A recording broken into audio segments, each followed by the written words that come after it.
తిరిగి మన్నైపోతావని ఆదాముకు చెప్పిండు. మరి అవ్వ ఎముక కనుక వెముక అయిపోదా?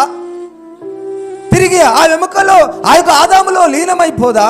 ఆత్మ దేవుని దగ్గర ఆ యొక్క దేవదూతలకు తీర్పు తీర్చేటటువంటి ఆత్మగా నిలబడదా?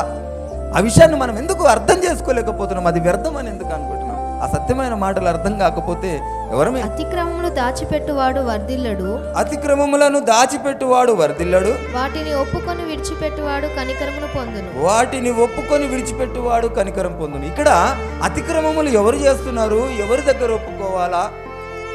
ఎవరు క్షమిస్తాడు? ఎవరు కనికరిస్తారో ఆ విషయాన్ని మనం గ్రహించాలమ్మా. మనం నిజంగా చెప్తున్నాం కదా, మనం అందరం కూడా అతిక్రమం చేసిన వాళ్ళమే. కానీ ఇక్కడ జరుగుతున్నటువంటి ప్రధానమైనటువంటి పొరపాటు ఏంటంటే ఒప్పుకోకపోవడం. దేవుడు మీరందరూ పాపులు అంటే చాలామంది ఏమంటారు, నేనేం పాపం చేసిన అంటే సినిమా వేసినప్పుడు నోట్లకి వెళ్ళి మాట రాదు. కానీ మనం అందరము జన్మ కర్మ పాపములు కలిగిన వారమే. అది చాలదన్నట్టు మనం చేసినటువంటి